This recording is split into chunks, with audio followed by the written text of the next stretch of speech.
I was just watching Nightbreed, the video game. What? It was actually an old Amiga game back in the day. And it was in 1990 when it came out. And, it's called Nightbreed, the action game. Oh, God. Okay, I can't imagine what type of action they're talking about. But it's really just a side-scroller. It really kind of looks like Ghosts and Goblins. But cheaper. Right. As if, Atari Pitfall and Ghosts and Goblins kind of had a bastard child together. That's what I was thinking. And I'm not selling it. I don't not like it, but I still just wonder. There's a lot of inappropriate stuff in that movie for kids to be.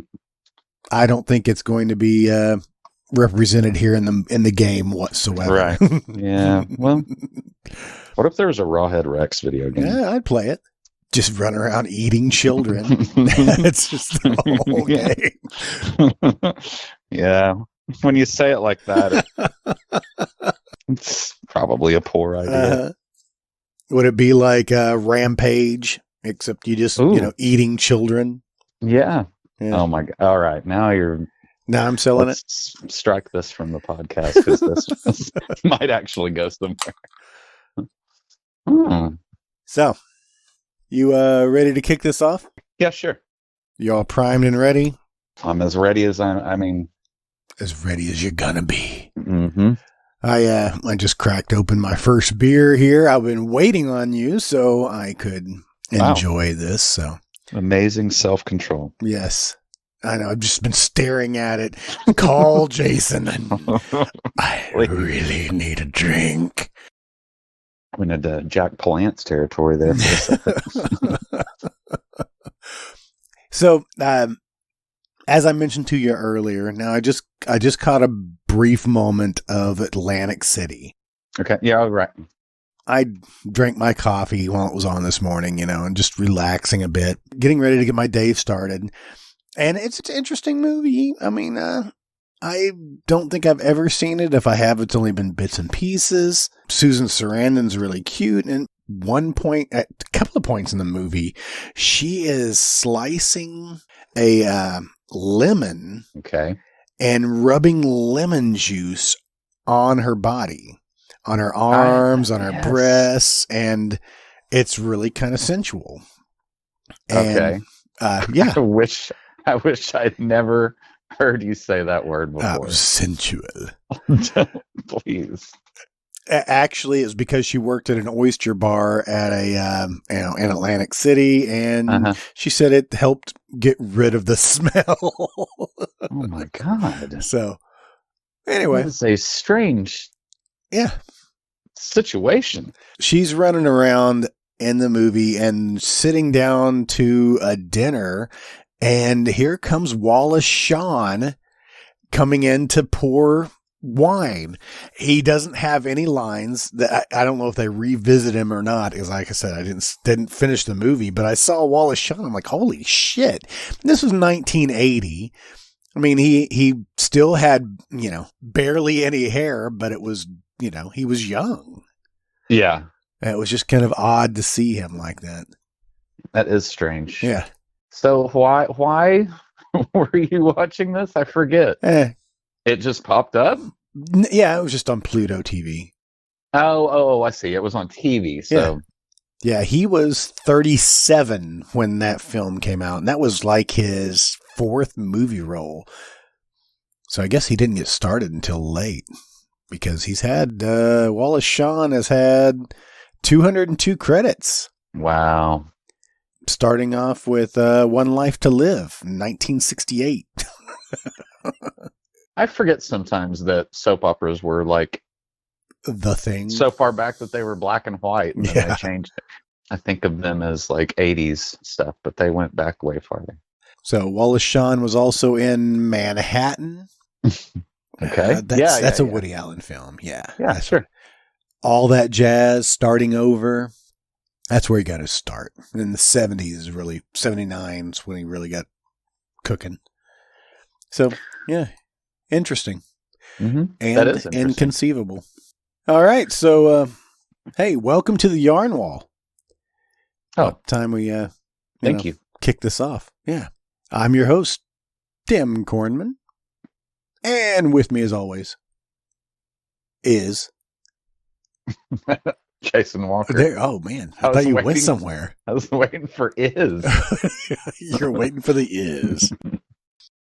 So, did you watch anything good this week, though? I think the only thing that I have watched this week is just shows from the 70s on YouTube. Is that it? There are so many that I have not heard of that it's blowing my mind. But right now I've got Jake and the Fat Man, Riptide. Who was that in Riptide? Perry King. Ring a bell? No. Dude, once you see his face, it's just like, oh my God. Your hand starts to itch. He sort of looks like you might be a redneck if what's that guy's name? Yeah, let's not. That's not. It's best to.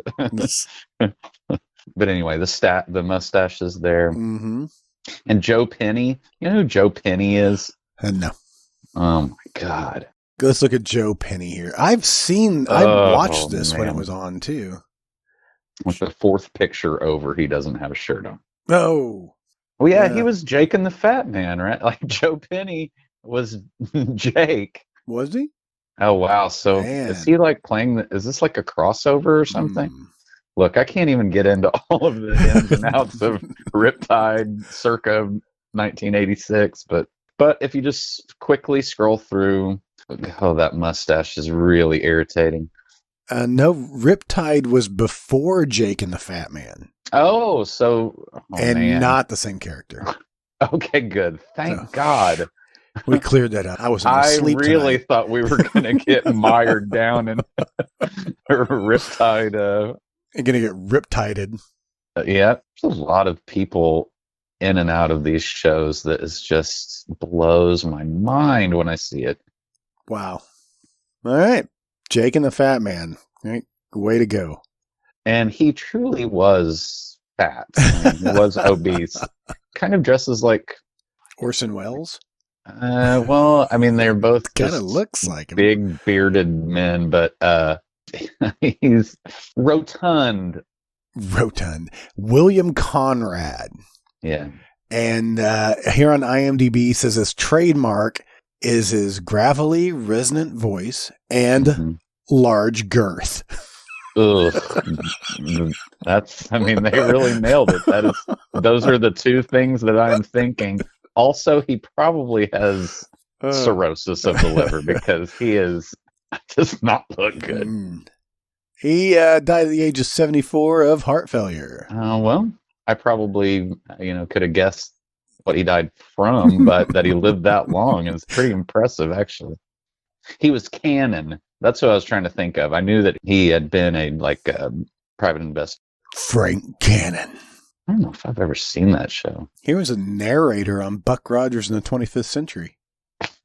But Cannon TV series, 1971 to 1976. He used to work for the circus, and he was actually the guy that they shot out of the cannon into the big net. And then he just got morbidly obese, and then he became a detective. He was a narrator on the Bullwinkle Show. Very interesting. Oh, you mean like those? Oh, wow. Dudley Do-Right, narrator. Wow, really? Okay. Yep. This is bigger than the both of us, and I think we probably should just move on because William Conrad's IMDb is like quicksand, and we need to get out of it as soon as possible. Throw me a stick. Yep, this is what we call the Yarn Wall. Well, and the reason that I was looking at all that stuff is I just kind of circled down a little, gosh, I don't even know how to... Circle down the drain, or... So is there anything that we need to wrap up from last episode? There's plenty of stuff I want to talk about. Okay. Let's go right into it. Okay. Because Rawhead Rex Yeah. 1986. I was looking at some different kind of trivia on Rawhead Rex. There's not a lot. No, there's a little bit on Clive Barker's website that talks about it in some of his interviews that I wanted to go over. Oh, okay. I didn't go that deep. I stayed on IMDb for most of it. Yeah. On IMDb, there's not a lot. Not a lot. But when they came to get him to write Rawhead Rex. Who are we talking about? Clive Barker? Right. Okay. He wrote the screenplay. And he even says here, and this is straight off of Clive Barker's website under Rawhead Rex, and it says, I wrote the screenplay. I'm sure it wasn't a brilliant screenplay. It was my second, which was to be set in England in the height of summer. They called me up and said that we're going to make the movie, but we're going to make it in Ireland and we're going to make it in February. So I'm complete opposite. Immediately, my whole counterpoint of this blazing English summer and a ravaging monster went out the window. Yeah, it is odd that, I mean, when you do think about that, the farmer that kind of started it all by tipping over the wang. Wang. He's sweating his ass off, and his friends are like, do we have to do this today? And but then later on, it gets a little darker outside and you can see everybody's breath, and it looked like it was freezing. David Dukes looked like he was cold through a lot of the movie. He's always like kind of shivering, or his nose is red or something. That could be from the cocaine too. I just assume everybody from this time period is on cocaine. That's what was on the craft services table. Pile of coke. And really, he says here, I'd like to think the screenplay for Rawhead Rex had the possibility of having major thrills in it. I don't think it was quite pulled off. The admirers of the movie, and actually there are quite a lot of them, Rawhead Rex as an idea, if you're going to do it, you go for broke.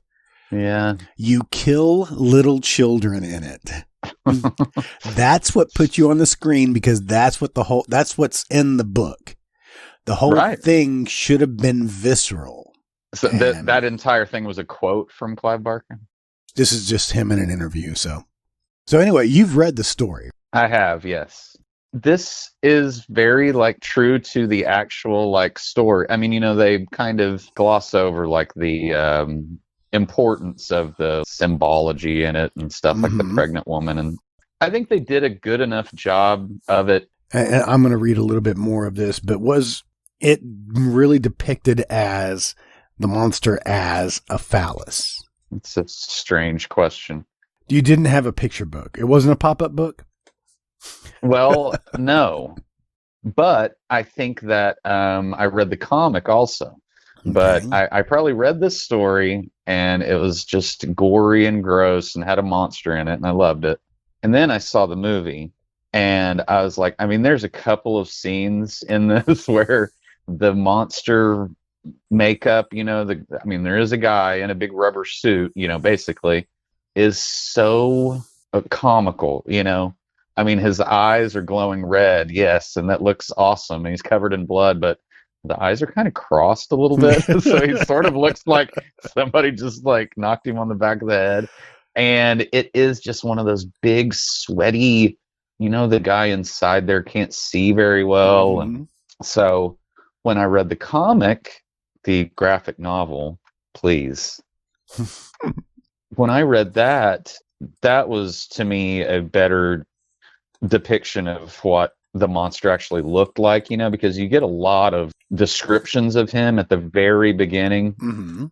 He doesn't look like Arnold Schwarzenegger with what you'd call it. Right. I'm seeing a picture here that, he does kind of have a big helmet head. In the story, it's kind of hard to grasp. If you just took Clive Barker's description of him and tried to draw him, you'd come up with a lot of different stuff. Gotcha. Clive Barker says once that his head is like the moon that kind of cracks in half, and he's basically kind of describing like a Muppet, like Monster from the Animal. Sorry. Animal. Yeah. It kind of looks like Animal a little bit. Actually, it looks like Animal a lot. His whole head kind of like unhinges at that one, kind of looks like Pac-Man a little bit. Yeah, a little bit. I'm looking at different pictures here. Tapping the Vein was really awesome and really like graphic. He's just kind of laying down and just eating some kid guts or whatever, I mean, that kind of breaks like any kind of horror tropes too, that children, were safe, right? They were, you're supposed to scare children, but killing children is kind of stepping over boundaries, isn't it? Well, yeah, and especially 85, 86, but I think that might have just been that, Clive Barker was like so hot. Oh, okay. He directed Lord of Illusions. Yes. I don't know how often that works out that the writer directs it, but I think that he just had free reign and wanted to keep all of that stuff to himself, Didn't want to share it with anybody. Well, I think after George Pavlo, he did Transmutations. Right. And then turned around and did Rawhead Rex. And Barker was I think he pulled it back in.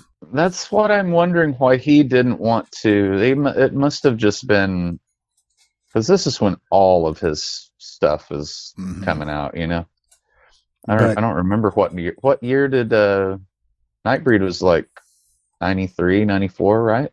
Nightbreed was 90. And then so Hellraiser was 87. It was right off the cuffs of Rawhead Rex. And that's when Clive Barker said, fuck it, I'm writing this, I'm directing it, and the rest is history. Yeah. I mean, I don't even know a lot about like Clive Barker's. Did he go to? Oh, yeah, I guess he went to film school because that's where he got Salome and the Forbidden. Right. Mm-hmm. I've never looked that up. Don't. Oh, I'm sorry. Excuse me. I know. Candyman's 92. He directed that too. Mm-hmm. So here's a little bit more reading on, this is from Clive Barker's website. Okay. I guess it was written in 87 by Dennis Etchison. It's titled like a little bit of Hamlet. It says, Monsters on the Rampage stories are about the phallic principle. Large males run around terrorizing women. Basically, I wrote the story about a 10-foot prick which goes on the rampage. I even put it there in the title, Rawhead Rex. Yeah, I guess. And he said, and there's a scene about 2/3 of the way through the movie where the vicar has an image of a skinned dick on his head. I thought, what's going to destroy a 10-foot dick? And this is, in parentheses, this is getting into Woody Allen territory. Oh, no. Please. This is... Yeah. So I made this guy absolutely scared of vagina dentata. Yeah. I'll be bested by an image of a rampant female sexuality, and it'll say, get me the fuck out of here. Now, the gag only works if you understand the subtext. Otherwise, it's this dumb monster running around, and I couldn't get them to understand the whole movie had to smell of sex. When this thing appeared, you had to think it was a dick, but they didn't get the joke. And it was a joke. That was the point. Nobody's going to tell me that King Kong climbing the Empire State Building does not mean something sexual. So, very interesting.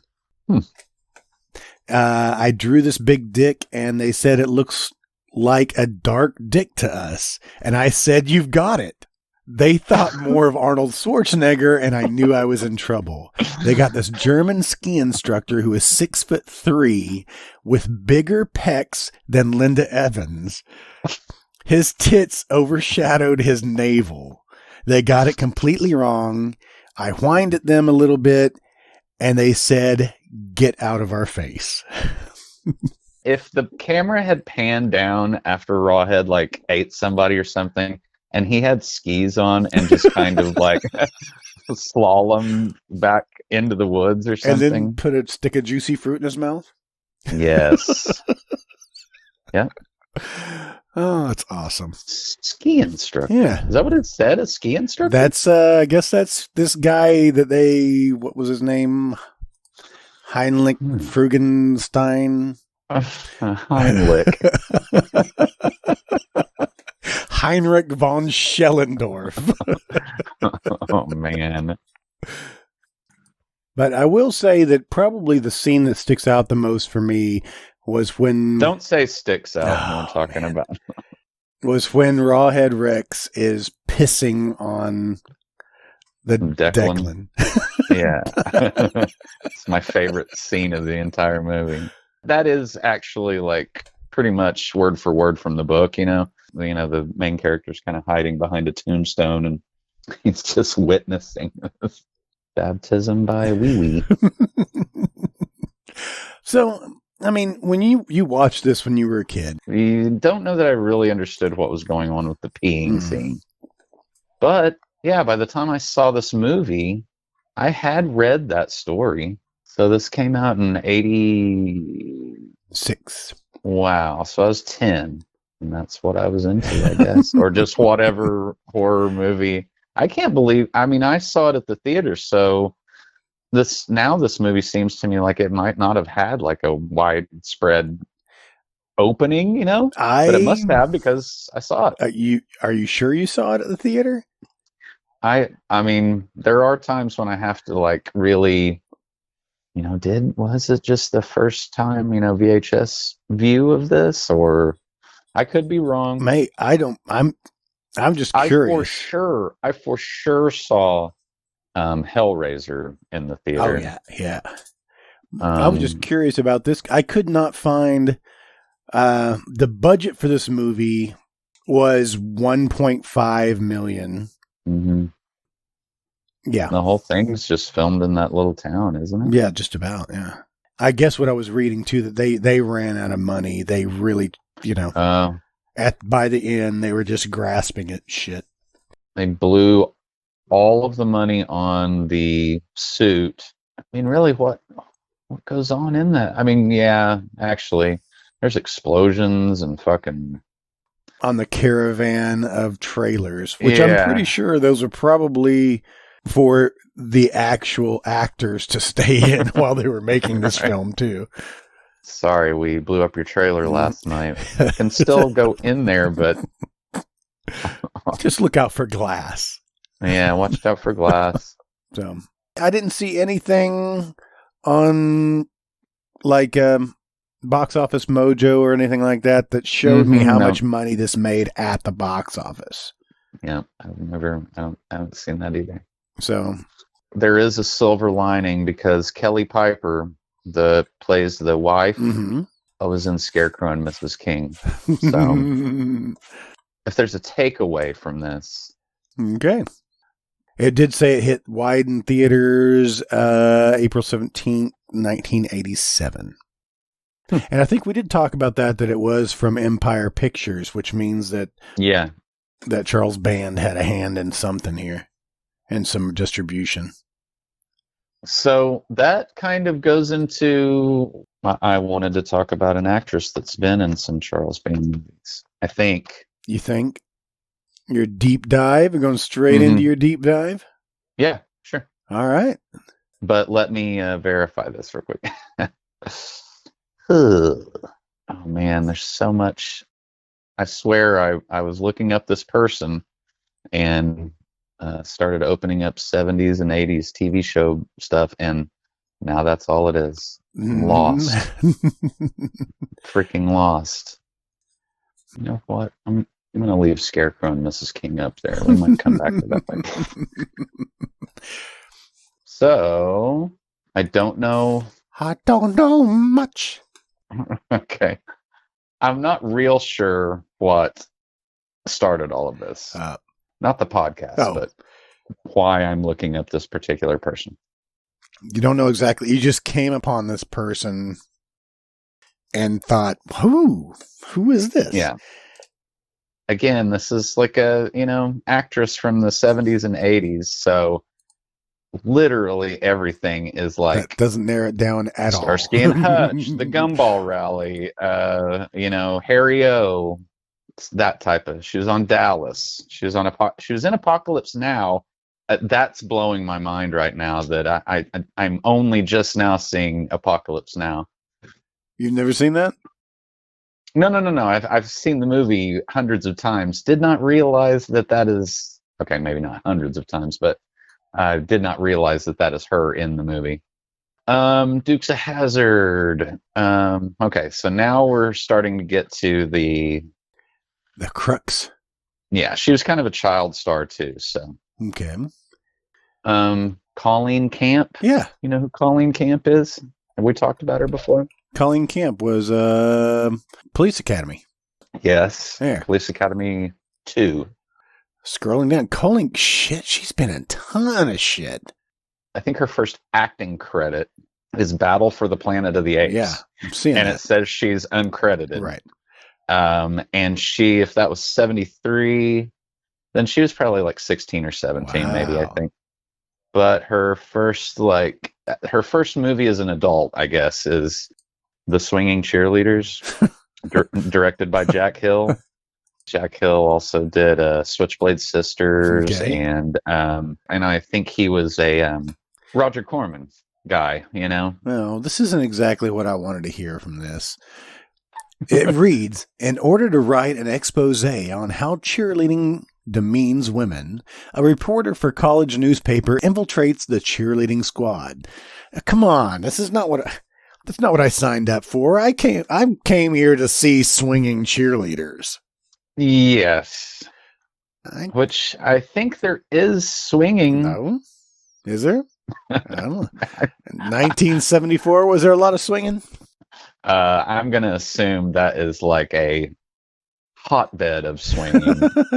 That is the petri dish of... Yeah.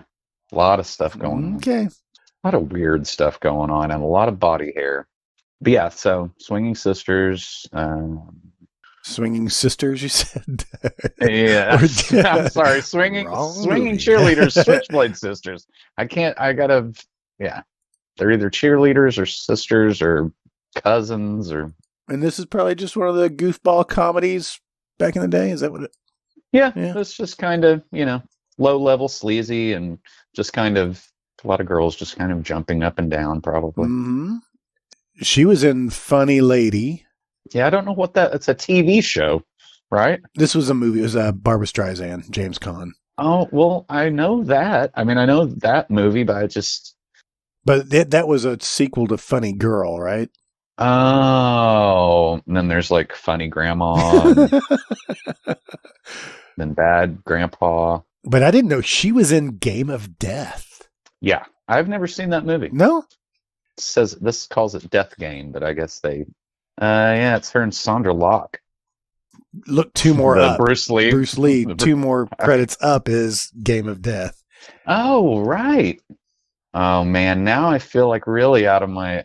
Now I want to go back and see Death Game with Sandra Locke. Yes.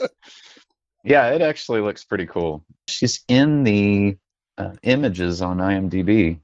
It's crazy. Interesting. Tell me what else you found out about her. What else you got? Well, this extensive career that went on for miles. Yeah, I mean, she's been. I mean, you can just scroll and scroll and scroll. Did not know she's one of the Playboy Playmates in Apocalypse Now. I wouldn't have known that. She was in Valley Girl, with Nick Cage and Deborah Foreman. Don't know who she is. Here's Deadly Games. Now let's just keep going on with deadly stuff here. Yes. A town is being terrorized by a masked killer who's murdering women. A young woman is attacked by a killer but escapes. She believes the killer is either the town's policeman or the manager of the local theater. She devises a plan to find out which is the actual killer. Who was it? 1982, Deadly Games. Not Game of Death, not Death Game. No. But Deadly Games. You can easily get it confused with those, but... She was in Illegally Yours with Rob Lowe, 1988. I just remember that box art. It's just a nerdy Rob Lowe holding on to some chick's leg. Yeah. She's trying to run away. That's right. She was in Wayne's World. She was Mrs. Vanderhoff. Yeah. Yeah. She was Noah's Arcade's wife. She was also in Daryl, not to get too far. Which was the acronym? Why does it not? It doesn't come out and tell you. I don't even remember. I don't remember what it is. I vaguely remember watching that movie. Mm-hmm. A kid. Who was that kid? He was also in other things, right? Yes. Who is that? Is that kid the Neverending Story kid? That's exactly who that is. Yeah, and isn't it also the guy... Oh, man. What's his name? Barrett Oliver. He was in Cocoon, Neverending Story, and Frankenweenie. Okay. Cocoon the Return. He was in both of them. It's like, we haven't seen Wilford Brimley in a bathing suit enough. Yeah. Can we get more? Get more of that. Yeah. Show me your oats. Oh, no. Hey, Wilford, baby, this is great, but what's it gonna take to get you to just go full nude? So, Colleen Camp was born in San Francisco. Holy shit, she's only 5'2.5". I thought she was a tall lady. Wow, she's tiny. Oh, she was in Walk Like a Man, the Howie Mandel vehicle. 30-something, Wayne's World. She was in Sliver. So, all right. So I can see right here, in Last Action Hero, she's a cop, I think. She is a cop a lot in her movies.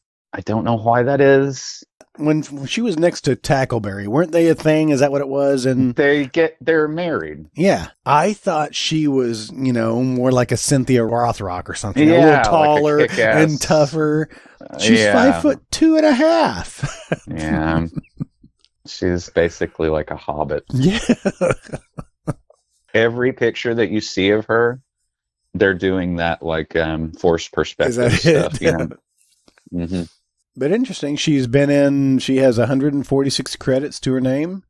She's still going strong. And she is, 67 years old. Oh, wow. Okay. It was always weird to me. Do you remember that she was in, Die Hard with a Vengeance? She's just a cop. I mean, might be like a lieutenant or something. Yeah. She's helping the kids get out of the school or something, or trying to find the kids, yeah. I mean, I don't know if we breezed right by this. She's the maid in Clue, I don't know if we actually said that out loud, but...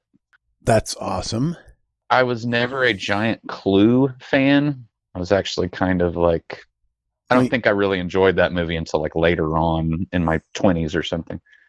I think probably because it seemed just like Murder by Death to me, and I liked that movie so much more. I could see. But it's good also. It has freaking... I really liked Madeline Kahn in that. Of course. Eileen Brennan, Tim Curry, Christopher Lloyd, Michael McKean, Martin Mull, Leslie Ann Warren. Mm-hmm. Wow, Leslie Ann Warren and Colleen Camp in the same movie. That seems like they should have had maybe they did fight in the movie. Have they had an ongoing feud? And did you know Jane Weedland is in that as the singing telegram girl? I don't know who that is. Looking her up now. That's the girl she was Joan of Arc. I see that. And Bill and Ted, yeah. Yeah. I don't remember her. But anyway, she's a go-go. Did you know that? She's go-go? Yeah, and we talked about that before. I was just looking at all these credits for music. Very interesting. So, I just, Colleen Camp. And guys, look up Colleen Camp. Watch all of her movies. She went on to be in several of the Police Academy movies. Yes. Actually, I don't see part 3 here. So did she skip 3 and go to 4? Maybe. She's like, you know what? I'm getting back on this cash cow. Yeah. No, it just looks like those two. She was in 2 and 4. Weird. But that is wild. Wild and wacky stuff. Okay. Good career. I could be scrolling through her shit for quite some time here. It's very interesting. Yeah, I think I will keep some of these up. I might. You ought to watch. Swinging Cheerleaders is on Amazon. Awesome. I think maybe through like Stars or something. Okay. And then Death Game. Death Game wants you to turn over a couple of bucks for it, so it does look good though. Not Game of Death and not Deadly Games, but Death Game. The one with Sandra Locke. And Seymour Castle as like the sexy love interest. Okay. Dude, look up Seymour Castle. You'll recognize him the second you see him. Oh, yeah. Yeah. That's what that guy's name is? Yeah. He's another one of those guys that I think is like a kind of real life tough guy, and then he just kind of like fell into acting. I don't know. Mm-hmm. Could be making all that up. Said he studied acting at the American Theater Wing at the Actors Studio. Oh, well, never mind. Never mind then. I think I'm getting him confused with the guy that Quentin Tarantino likes to use that was an actual convict. Mm-hmm. Oh, man. Okay. I probably need to look that up too. But so very interesting. That might be for another time. Okay, I'm fine. I'm going to close all of these IMDb windows. Okay. Whew. Oh, wait. No. One more thing, though. I did want to just add that it might have been Metal Storm, The Destruction of Jared Sin that I was looking at to begin with. Okay. Oh, something linked me back to this. No, now I'm looking up Metal Storm. I'll keep looking for this. We brought it up not too long ago. I think because we were talking about Tim Thomerson and Richard Mole. Maybe. Let's table it. All right. Well, before we go any further, before I go on to my little highlight here, okay. I want to give a shout out to one of our fans, one of the two fans we have. Oh, man. Up to two. Yeah, we're up to two. We're rocking it. We actually got a request. Got a request via Twitter. Let's hear it. It says, this is from RH. I'm just going to give you his initials right there. Robert Husky. Yeah, we'll call him Robert Husky. RH. Hey, love your podcast. Can I make a suggestion for a future episode? The Love Butcher from 1975. All right. It's my favorite low-budget slasher/horror film. Loads of fun. The Citizen Kane of crap. So where are we at on this? Where I thought maybe we could, squeeze this one in. I took the liberties of watching this movie. Oh, It is a load of crap. On a scale of like, what movie would you equate it to? Oh, it's kind of hard because this is 1975. Okay, so it kind of, for one, it's on YouTube. Anybody wants to go look it up? Hey, let me just read it off real quick here. Okay. It's a twisted tale of Caleb and his alter ego, Lester. I already don't like it because of the names, Caleb and Lester. Yeah, exactly. After being pushed around too far, Caleb transforms into Lester and returns to those who have wronged him. The Love Butcher. That sounds like Google Translate tried to like it was originally was in like Taiwanese, Cantonese or something. Mm-hmm. The copy that is on YouTube is a horrible copy, and it's actually listed under the Love Butcher trailer. But if you look at the timestamp, it says it's over 3 hours long. Okay, God. And it's actually the movie is looped 2.5 times. What? So it just plays the same movie over again? Yeah. Halfway through? 2.5 times. After the third time it starts, it's halfway over and it just shuts off. It's like somebody had this recorded in an old VHS tape, and I'm positive that is the case. Wow. 20 minutes into the movie, you start seeing tracking lines that are just kind of, you remember the old tracking lines. You get up there and adjust the VCR, get it back in line. So it's starting to freak out. The tracking lines are going up and down. And then it plays about 2 to 3 minutes of Three Ninjas. Somebody taped over Three Ninjas with this movie. All right. But it was nostalgic. It really reeks of 70s. It actually, I thought it may have been a TV movie because the production quality is really low. And the plot's kind of disjointed where things don't really like fit together, you know? Yeah. And it's really, there's a lot of characters. He's playing a real, this guy's name is James Limp. Yeah, he was in War Games. He was in The Fall Guy. In this movie, he was going as Eric Stern. But I don't know. He has these thick bottle glasses, and he's a gardener, and he's got a gimp leg and a gimp hand. He looks not dissimilar from the guy that played Declan in Rawhead Rex. Maybe so, yeah. He's kind of a wiener, kind of like an Oscar Mayer wiener kind of a man. Mm-hmm. But if you look at the photos on IMDb, and he is making a face. Do you see him without his shirt on and a hairpiece? No. That is him.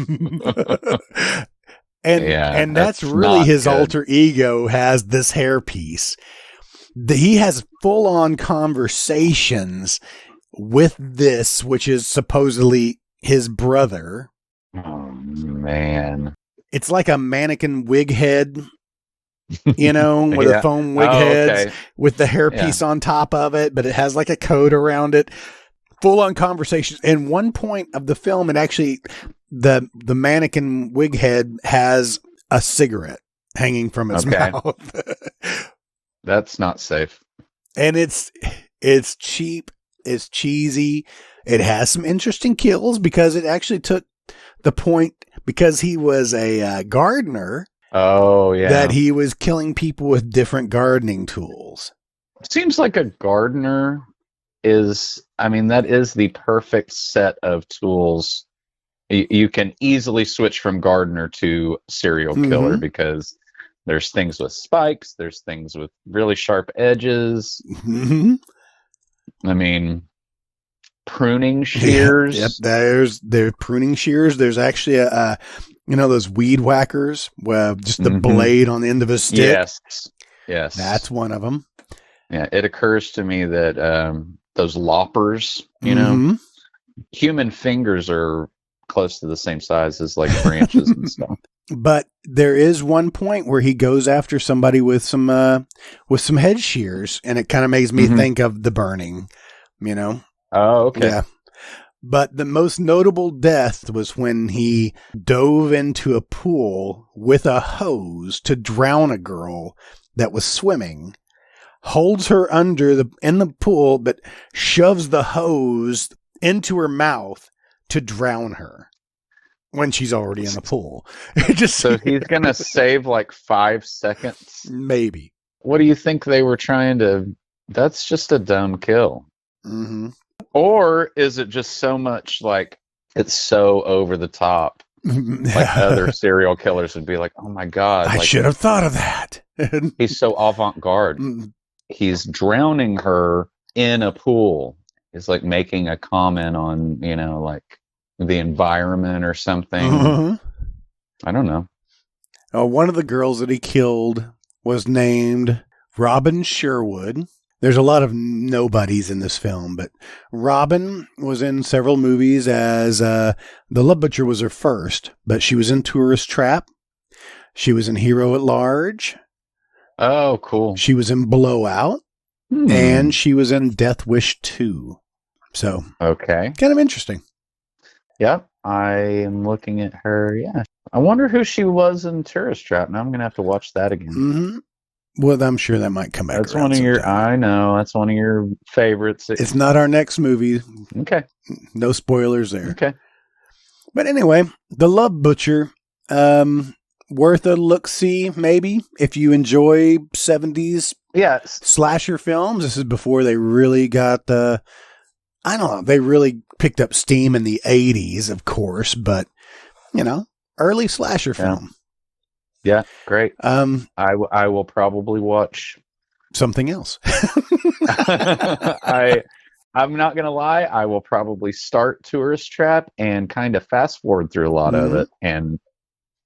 But yeah, Hero at Large with John Ritter. Man, I remember that show. I do too. Oh, wait, that was a movie. Was that? But I kind of thought that was a TV movie too, but I don't think it was. I always get it confused with like Super Fuzz and shit like that, and I don't know which is which. Death Wish 2 was directed by Michael Winner, who did a bunch of other cool shit. Michael Winner did The Sentinel.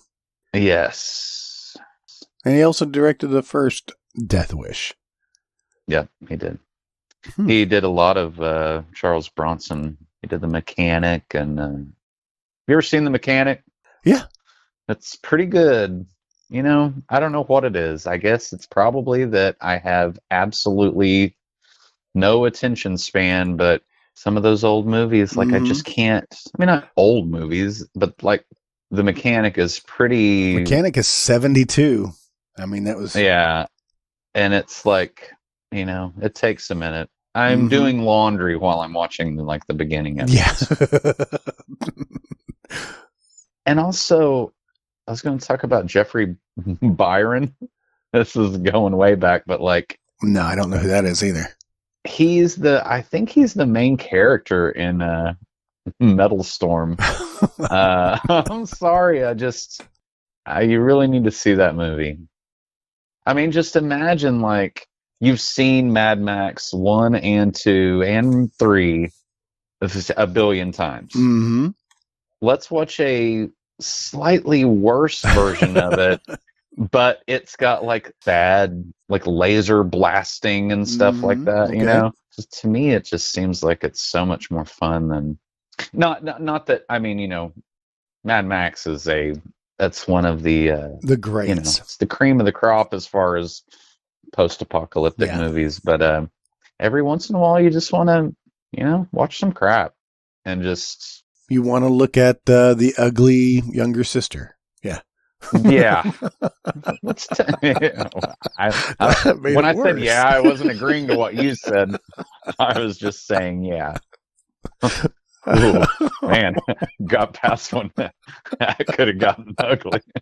Whew, but I think I nailed the dismount. I think my wife just stuck a needle in my little doll. Little voodoo doll. We need to watch. Oh boy, this is a different one. Oh, okay. I hate it when they do this, but like they're calling the Dungeon Master. Okay, that's a Charles Band movie, right? Same actor. They're calling it Rage War, and. Can't we all just agree on just give us one name? Because this is called the Dungeon Master. Original title, Rage War. So I don't know. Interesting. Pick whichever one you. Dungeon Master. I mean, I guess it's because D&D was so popular around that time. I guess. Ooh. So just to wrap up this little segment, if we're calling this a segment, this shout out. I just want to thank again RH for sending in your request. I've watched your movie. It is the Citizen Kane of Crap. Yeah. And if anybody else has any suggestions, feel free. Subject me to some really bad crap. And yes, I'll give you a shout out on the air. On the air, like we're live. Well, and maybe not. Fixate on crap. Right. But I mean, show me something that I haven't heard of that may be a gem, a hidden gem. Yeah. I mean, okay. A lot of it's going to be crap, but still, I'm going to watch it. Yeah. All right. Closing out that tab. Okay. All right. I'm done. You don't have to look at it ever again. Nope. I probably will, though. All right. So now my highlight, the actor highlight I wanted to talk about is somebody who we've talked about him before, I'm sure, but maybe not extensively. And I did not realize when I started looking into his story what he's actually accomplished in life. I'm talking about David Hess. All right, David Hess. You know David Hess from Last House on the Left, right? David A. Hess, the main bad guy, sleazy guy. Oh my God. He's a great character actor to hate. His name is Krug. Yes. Krug Stillo. What a name. Yeah. But Last House on the Left, which was two teenage girls heading to a rock concert for one's birthday, try to score marijuana in the city, where they're kidnapped and brutalized by a gang of psychotic convicts. Written and directed by Wes Craven. Yeah. He is the epitome of sleaze in this, right? Well, yeah, he really is. All right, off of Wikipedia, David Hess. He was an American actor, singer, songwriter, and director. David Hess recorded the original version of All Shook Up. It is on YouTube. There's a lot of David Hess, which he was under the name of David Hill. He was a crooner. Okay. Shit I had never even considered. Are we sure he's not a Stallone brother that has just like gotten his name? He kind of looks like he could have been. It was in Manimal. He's recorded a ton of music. He did music for many of the movies he was in. Oh, yeah. Hess wrote and recorded Speedy Gonzales as David Dante, which became a number 6 single for Pat Boone. Okay. I mean you think I'm making this up? It sounds like... It's just... I don't know. This is really... It's bizarre. Let's reel it back in. Okay. We're concentrated on Last House on the Left. Last House on the Left. He did music for that as well, but... Oh, now I see what you're saying. He did music for the Hateful Eight? Yes. His music has been used in several things. It's just a part of his career that we didn't recognize because somehow Wes Craven got a hold of him and said, hey, I know you're this singer and all. Yeah. Can you be a creep? Can you be a just complete, utter dirtbag? And he pulled it off. This is going to jumpstart your career. And he went on to play more creeps. You know, he was in the House at the Edge of the Park, which was another creepy film. And that was that German? I think that's German. Two low-life punks invite themselves to a party at a posh villa after being taunted by their snobbish hosts, hold everyone hostage, and subject them to various forms of torture and mayhem. They're kind of ripping off the... One sentence, by the way. And that was 1980. Wow. Yeah, it seems like it's not that old. Hmm. He went to Germany and did a few films. I think that's what I was reading. He's Italian, though, correct? I mean, I assume. You just assume? He's from New York. David went on to compose, this is straight from IMDb, Start Movin' for Sal Mineo and Rockin' Shoes for the Ames Brothers. He continued to write songs for Elvis throughout the 50s and 60s, including I Got Stung, Come Along, and Sandcastles from the film Paradise Hawaiian Style. That is crazy. He also wrote Make Me Know You're Mine, first performed by Conway Twitty. I thought you told me when we started this podcast that you would never bring up Conway Twitty again. Bring up the specter of Conway Twitty. I told you how I feel about him. So in 1972, his career split off in several new directions with a starring role in Wes Craven's horror classic, The Last House on the Left, for which he also composed the soundtrack. He went on to score Buck I don't know what it's German. A children's film based on a collection of Jack London stories. A children's film. It won the top prize for film and direction at some film festival. Yada yada. It'd been funny if he had done a children's book called like Last Clown on the left or something, or like Last McDonald's Playland on the left. So his ability to switch seamlessly from in front of the camera to the production team earned him the opportunity to direct his first American feature film, To All a Good Night. To All a Good Night was a group of teenagers find themselves being stalked by a maniacal killer in a Santa Claus costume. They find themselves being stalked by a killer. Oh, but that was also 1980. Santa?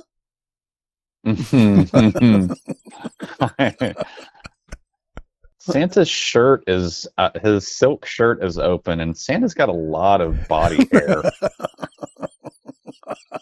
I think his cross necklace is tangled up in it. I have to cut it out with a pair of scissors. To All a Good Night had Jennifer Runyon in it, who was in Up the Creek. Oh, yes. Is she the girl with the scar on her face? Does she have a scar? Maybe a little bit. She was also the female student in Ghostbusters. Was she not the one who, at the very beginning? Yeah, he's getting shocked by Bill Murray. He spits his gum out. Yeah. But To All a Good Night was her first role. So, kind of interesting. David's final music accomplishments included the release of 2 albums, Caught Up in the Moment and Live and Unplugged in Hollywood 2002. It was like kind of strange. Yeah. But this guy who we know of being just a sleazebag. I feel like the actors in that movie were maybe just making a lot of their own choices about what they, I can't imagine that Wes Craven was like, okay, just mime putting the front of your pants in her mouth. There's just one scene that is just so kind of vile, and he's a big reason why it's so disgusting. But maybe he's just a really good actor. Maybe. Or maybe he's really a scumbag. And it says here in his personal quotes, my style of acting is to go over the edge during rehearsal, to push it as far as I possibly can, just to see how far I can go. And I set my parameters from there. That all sounds disgusting. It does. He was considered to play Freddy Krueger. Anyway. Yeah. Okay. Interesting. That's a lot to just plop down on our laps. Exactly. He was going to be Freddy. Can you imagine that? Can't imagine that. I don't even want to do a bad Italian New York accent. I don't even have the energy for it. That would have been awful. He died in 2011 of a heart attack. I read it was actually he was leaving a concert. Was it a heart attack? He kind of seems like a Billy Joel type guy. As I punch you through the phone. This is already just bad. Was he in Hard Bodies? No. Okay. David Hess, a guy that we just know as being a sleazebag, he actually may have been a good guy. Yeah, it was all right. Made a lot of good music. His last credit was The House That Wept Blood. Yeah. I don't think I've ever seen that. That was 2016. So. Oh, really? Yeah. I just assumed it was an old movie. Oh, David Hess was in Let's Get Harry. Oh my God. He was in Swamp Thing, and there's actually a picture of him getting attacked by Swamp Thing. Yeah. He was in the boat. And Nicholas Worth, who probably worth talking about him for a while. His fucking ugh. You know what? No. I reject you, Nicholas Worth. He's the guy in Swamp Thing and Dark Man. You know who I'm talking about, right? Yes. Okay, good. I'm just going to say this out loud, and it just might come up later, but is William Forsythe, is he too good of an actor to include in one of these things? No, I think I would love to know more about him, the guy who hasn't aged. Yeah. But, that's what this is all about, just to show a little bit of love to somebody who may have gone overlooked. So yeah, like Laura Palmer's dad. What's that guy's name? That guy. I think he was in Swamp Thing too. Ray Wise. Yes. There. I didn't even have to look that up. It just came to my head. Well, we've only mentioned him like 6 or 8 times during the series of these podcasts. But solid actor. Yeah. Remember Dark Angel? No. I didn't watch that. Was oh man, what was that girl's name? There's a James Cameron produced Jessica Alba. There we go. Who was the other chick that was married to Ben? Should we keep calling them chicks? Yeah. So Ben Affleck, his ex-wife.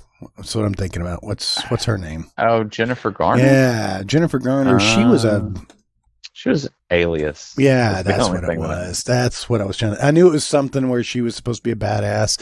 I refused to watch any of that. So, yeah. Well, hey, you know what? What? I was just gonna say Daphne Zuniga. Not for any reason. Just want to say it. Just want to say it. There, it's out. I feel better now. Me. Remember when that was just... That's how you warmed up? We're going to have to go back to Rawhead Rex so I can make my yarn. Okay. But I want to say one thing, though. I don't think there's been enough said about vagina dentata. Mm-hmm. Did you watch the movie Teeth? Teeth?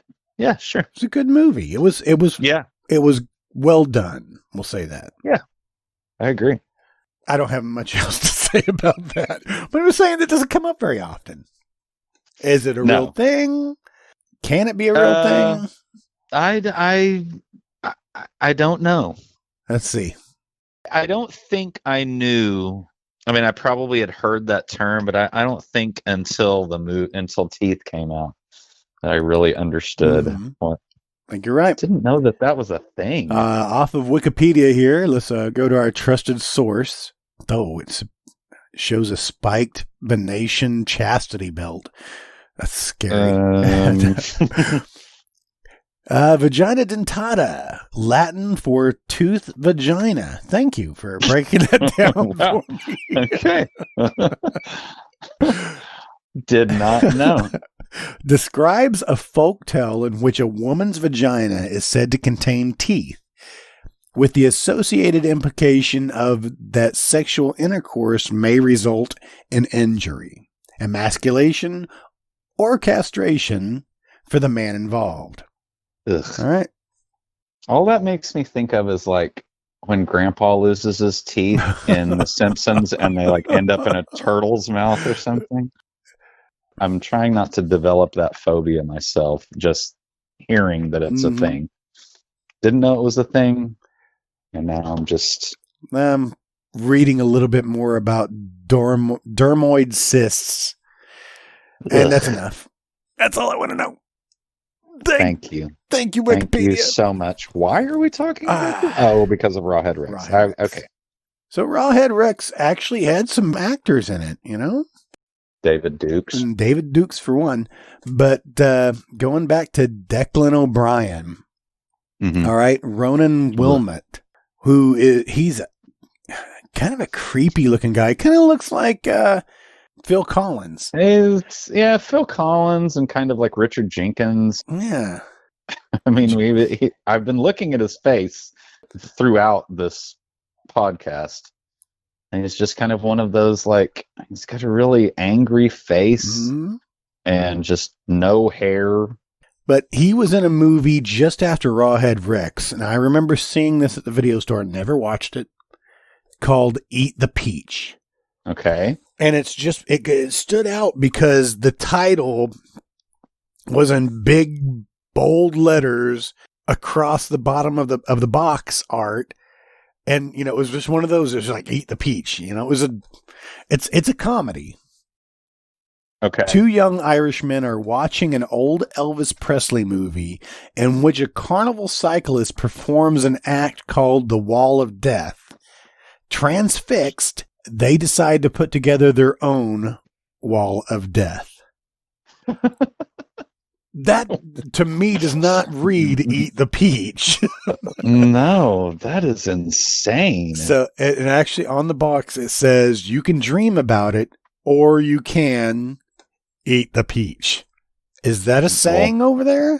That makes even less sense. I don't even know. Is this an old Irish saying? Is that it?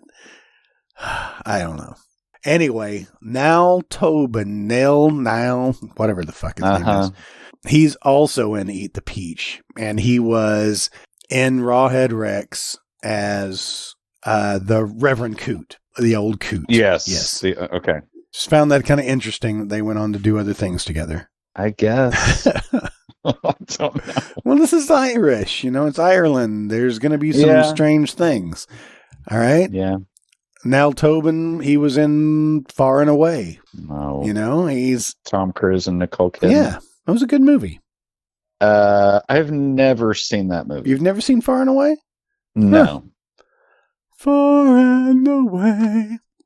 Tom Cruise comes to Nicole Kidman in the barn, and she kind of picks him up like a baby, just kind of like rocks him back and forth. Is this one of the scenes from the outtakes or what? Well, it's when they, with no special effects or anything. She just picks him up. She just picks him up like a baby. Anyway, then the cast of Rawhead Rex, we have notably David Dukes has been enough. Have we followed his career enough? It's the only person that we think of as a celebrity in this movie. And what else was he in? Oh, that's Date with an Angel. I remember that poster. I don't remember ever seeing the movie. Yeah. And that had Phoebe Cates in it. Man. And BB Besh. Interesting. So, and Takashi Kawahara. Oh, no, sorry. I was looking at something else. And now I'm looking at Eat the Peach. Oh, okay. I'm fascinated by it. Now you know.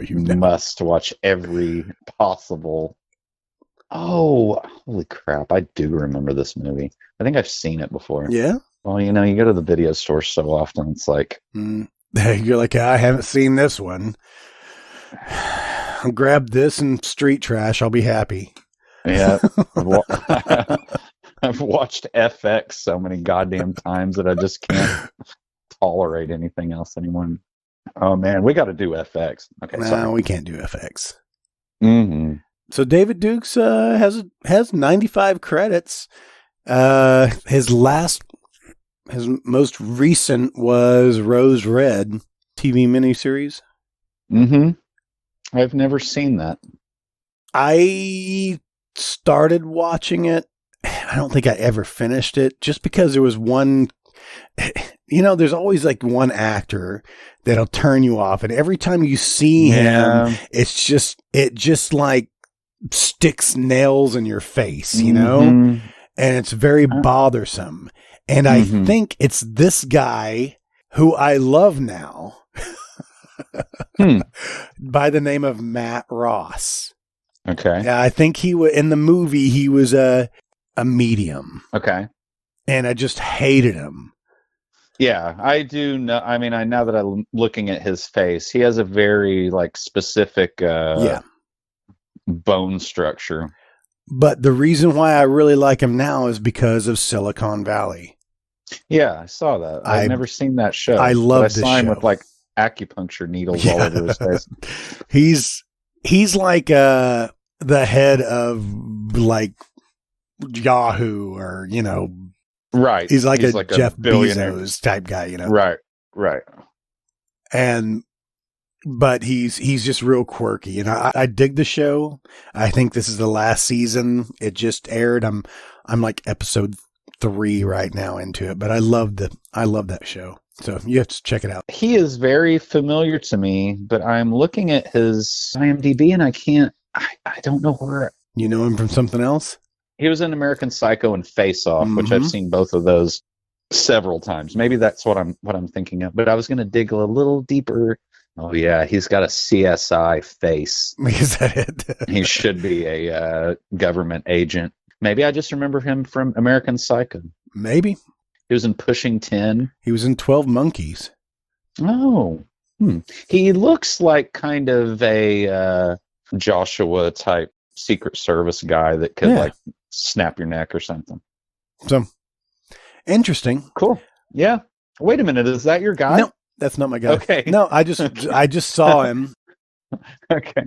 Because David Dukes was in Rose Red. Oh, okay. And with Nancy Travis and Matt Ross, Julian Sands was in it. And maybe it's worth another look-see. I don't know. Man, Julian Sands. What a nose. He stole our heart. We saw him and we were like, I need more of a lean English actor with a like really receded hairline. Let me go back to David Dukes for a second. I wanted to just say, yes, he's no longer with us. He died in the year 2000 of a heart attack, the age of 55. Oh, God. Just young. I have so little time left on this planet. I know he lived better than I did. Well, I don't know. Maybe it was the drugs. We shouldn't speculate about it. Let's not. Edit that out. So, Kelly Piper, she's no longer with us. Yeah, she died in 2009 at the age of 59. I could tell in the movie she was a little older than David Dukes. I almost think that that's like part of the book, because that seems like a very Clive Barker like dynamic that would have like an older woman and a younger man, you know. Or I could just be making that up. But she does have a couple of lines in that movie that's like, okay. She says something really weird to him at some point about, I can't remember what it is. It just seemed like almost out of context. Yeah, it was just like horny. Corny and horny. Kelly Piper barely has any credits to her name. She started off in 1980 as a nurse in Maniac. She was also in Vice Squad with Wings Hauser. But Maniac is getting a whole new resurgence since I guess, you know, old Joe Bob just did his thing over Maniac. Ooh, gotta watch that. Yeah, gonna have to see it. I think he had Tom Savini on that episode too. Oh man. So definitely got to track it down. Did not get a chance to watch it yet. I know who my next, like the week after next is going to be. I just found it. I'm going to write it down. Write him down. Don't forget. Joe Spinell it is, huh? No, but I did see his like weird crazy eyes when he really like pulls his eyes back and like is, I assume, just strangling somebody. Wait a minute. Joe Spinell? Where are we at? What are we talking about? We're talking about Kelly Piper, who was in Maniac with Joe Spinell. Oh, well, then I already know where we're going. You did give me a little bit of a spoiler. You did yesterday, I believe. Yeah, we're going to the Whoopie Boys. No. Almost spit my beer out. I would love to do that. I would absolutely love I know you would, and I'm not going to do it. Not going to do it. There's no way that it's as funny as I thought it was when I was 12. There is absolutely no way that it is that funny. Why did it capture my attention? Oh, well, that's for another. Why did it? I don't know. But I have a feeling I know where we're going, so I'm just going to keep my mouth shut, and you go ahead and do your thing. Well, I want to talk about a little bit more on Kelly Piper because she had just a few credits, but she was in a TV movie called Cocaine, One Man Seduction.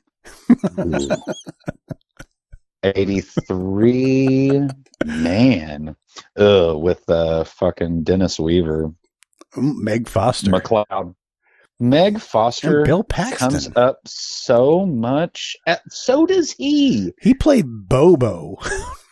Dude, James Spader is in that movie looking like... And I'm looking at Reckless in Love. I'm sorry, I clicked on that. I clicked on the wrong thing. Cocaine. Oh, I've got to see this. David Aykroyd. I looked at him. Not related. There's an Aykroyd in some MST movies, and I have to look every once in a while to see if that's the same guy. Jeffrey Tambor. Gotta love him. Denise Crosby. Mm-hmm. Cool. So very interesting. Never heard of it. A lot of good stuff. But Reckless in Love, that's why I accidentally clicked on Reckless in Love. It had Meg Foster and Bill Paxton. Mm-hmm. So. Oh, we're doing body parts. Awesome. Not doing body parts. Wait, that's not Bill Paxton. No. That's Brain Dead. Brain Dead. Oh, the box art for Brain Dead was so awesome. Who put his face in one of those cross-stitch frames? What was the point of that thing? I want to go back and watch that. And then just put it on. Yeah. I don't know. That's something we're going to have to revisit just to talk about. That was Bill Pullman and Bill Paxton. Ooh. I think that confused a whole fucking generation of people because nobody can get Bill Paxton and Bill Pullman separated. I don't know why it's that hard. So, anyway, Kelly Piper, she was in Maniac with Joe Spinell. Mm-hmm. Joe Spinell, you've talked about him before, but let's go into his career just a little bit more because I think it's something to talk about. Because this guy has been in so many different things. Mm-hmm. He wrote Maniac and Maniac 2. Interesting. Did you know that there was a Maniac 2? No, I did not. It's a short. That's what it was. Okay. But Joe Spinell was also in Losing It. We brought this up before because that had Shelley Long. Oh, right. So, Joe Spinell's in so many different things. The last horror film. A New York taxi driver stalks a beautiful actress attending a Cannes Film Festival. Is it Cannes or Cannes? Cannes? We don't care. Cannes. Sure. Which coincides with a series of violent killings of the lady's friends. No, I don't know what this is. Okay, that was the Last Picture Show? No, the last horror film. Oh, okay. Different. I'm sorry. Yeah. The last. I keep calling it that. It's definitely not the like Sybil Shepherd and Jeff Bridges movie. It's probably way better than this. So, last horror film is a trauma movie. Is it really? It's produced by Lloyd Kaufman. Also, that's Carolyn Monroe, who I absolutely was in love with because she was in one of those Sinbad movies. She was in one of those like Ray Harryhausen kind of sword and sandal couldn't tell you which one it is. The Golden Voyage. The Golden Voyage. Yeah. Yeah. She was also in The Spy Who Loved Me. Was she a Bond girl? Mm-hmm. Mm-hmm. Yes, she was. I couldn't tell you her name, but she was. It just says Naomi. Wow. And she was in Star Crash. Yes. With Marjo Gordner. Marjo Gordner. We bring him up a lot. He shows up in so many different things. It's incredible. He's not great. So this girl, she's still working. Caroline Monroe. She is 51. No, 71. She's 71 years old. Yes, that's. I can add. Sometimes. The House of Gorgon. I don't know that one. This is 2019, but it looks like it's a throwback. That might be why. That might be why. So, anyway, interesting. Wow, that's great. So, I'm glad that. Oh my God. What else did you find? Oh, nothing. I just want to do a Whoopie Boys episode. Now it's just playing in the background. I never clicked on it, and I think I feel like I need to. So Joe Joe Spinell started out in 1972. He was in The Godfather. Okay. Uncredited. Okay. But he came back in The Godfather Part 2. I think I probably missed a connection between him and Francis Ford Coppola because he was coming up a lot earlier and I didn't follow that through. But Joe Spinell was probably like a cousin or something. Maybe. He was in Taxi Driver. Mm-hmm. He was in Rocky. Yes. Yeah, he was in Rocky 2. He's buddies with all these people. He was in Night Shift. He was in Night Hawks. Oh my God, I love that movie. With Sylvester Stallone, Rutger Hauer, Billy D. Williams. I love this movie. Yes, I distinctly remember that being on, HBO or something, and loving like the way they take him down in the end. No spoiler alert. Okay, go ahead. Are we not? No, we don't have to. I mean, if they haven't seen it, it was 1981, guys. Cross-dressing. Dude. Yeah. Sly Stallone came back to cross-dress again in Tango and Cash. You know, these panties, they actually feel pretty good. A lot of breathability. That was spot on. I love it. I'm kind of turned on. But I think that one thing I kind of clicked off of this and went to, I had America's Test Kitchen and IMDb opened up at the same time. And I did not realize that Joe Spinell actually accounts for 80% of the olive oil that we make in America. It just comes from his face pores. And also, that's where you get the premium stuff. And then the other stuff is kind of like lower because his lower back. That's disgusting. Well, thank you for that. The more you know. Exactly. All right. Well, I think I've been teasing enough. Joe Spinell was in the 1980 film written and directed by William Peter Blatty, The Ninth Configuration. Ooh, our next film. Love it. At which you've read the book? I have. Which was called? It was called Twinkle Twinkle Killer Kane. I think maybe... That was a mistake? I don't know. I think he's kind of like... Maybe that's like a wisecrack, like the dialogue that William Peter Blatty writes for some of these people is just insane. Okay. Well, let's read it off. A former Marine arrives at a mental asylum, housed in a remote castle, to run it. There he attempts to rehabilitate the patients by letting them act out their craziest fantasies and desires. I think that's a mistake. Yeah. So... interesting. Okay. Yeah, it is interesting. I still don't really know what I think about it. I have seen it, I don't know, 30 times maybe. Awesome. I don't think I've ever seen it all the way through. It almost feels like a stage, like a play or something, or like it was written like that, Just limited setting? Well, it's just like the characters are so, I don't know. I think he was going for something that just... Now, have you watched this yet since you've chosen it? Nope. Okay. I haven't taken the time. Well, maybe I shouldn't get into No, let's not get into it too far. We'll have a good discussion about it because I've got a lot of things to say. It's a weird movie. I'm looking forward to it. Now it stars Stacy Keach, Scott Wilson, yes, Jason Miller, yes, Robert Loggia, Joe Spinell, Tom Atkins, Richard Lynch, and Alejandro Rey. Man, that is a lot of face. It's a lot of face. This whole movie is just some guy's big rubbery face looking at you. I can only hope there is no nudity in this film. I don't think there are any women in this film. That's why I don't want any nudity. It is all dudes.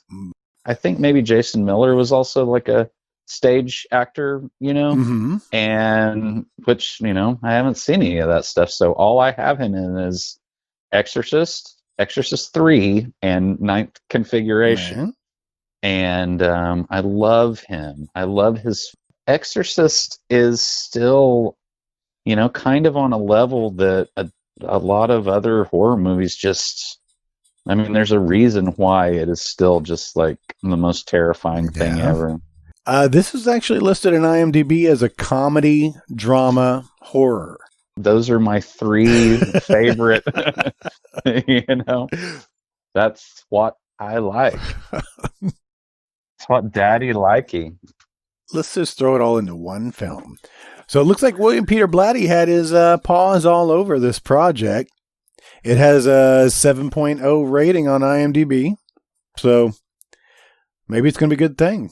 I don't really know what other people think about that movie. I've never really looked into it. But Alejandro Rey, I can't think of who he is. He's a manly man. Yes. Oh my God, that's it. I completely glossed over the fact that he was in TerrorVision. Oh my God, did we talk in TerrorVision about him being in Tarantino movies? We should have. Well, okay, I'll table that, and then I'll write some stuff down. He was in Mr. Majestic, so I don't think it's spoiling anything to say we're going to do a Alejandro Rey deep dive. Right. Gotta know what that guy was into. He's so Italian. It looks like Ninth Configuration is available on Tubi for streaming. It looks like it was on Amazon Prime, but it looks like you might have to also pay for it, or it has a secondary subscription, type thing. Okay, I'll see what we can do. But I did not check YouTube, because there's always going to be somebody that's sneaking shit in there under. That is a drawback. Has it ever had a, like remastered, I don't know. It's due for one. Looks like it might be in Arabic. So that's always good. Oh, yeah, I see that. I actually see that one right now. The full movie in Arabic. You can watch it now on YouTube. You'll get the gist of it. I'm sure it won't be confusing at all. Ooh, I really like this because I really want to get down to what was going on at the time. And I mean, maybe it was just coming off of like The Exorcist. So William Peter Blatty was on fire, and I'll just do all my Alejandro Rey research in advance. I love that guy. That's crazy. I did not realize that was the same guy. So, all right. Good stuff. Yeah, good one. This ought to be a lot of fun. You have anything else to add about Rawhead Rex? Nope. I think we pretty much covered it all. All right. Big rubbery monster. Eating your children. Man, he did eat that kid. Down to the shoe. Yeah, it made you think like, so if that kid is just like a chicken tender to this guy, then what is, I mean, he probably can, how did he eat him so fast? What was there a dipping sauce? I don't know. You know how they do that garlic kind of... the butter sauce? Yeah, like a buttery kind of thing. So, all right. Anyway. Good stuff. Yeah. You ready to sign it off? Yeah, sure. All right. Look forward to it next week. Okay. Bye, guys. Bye-bye.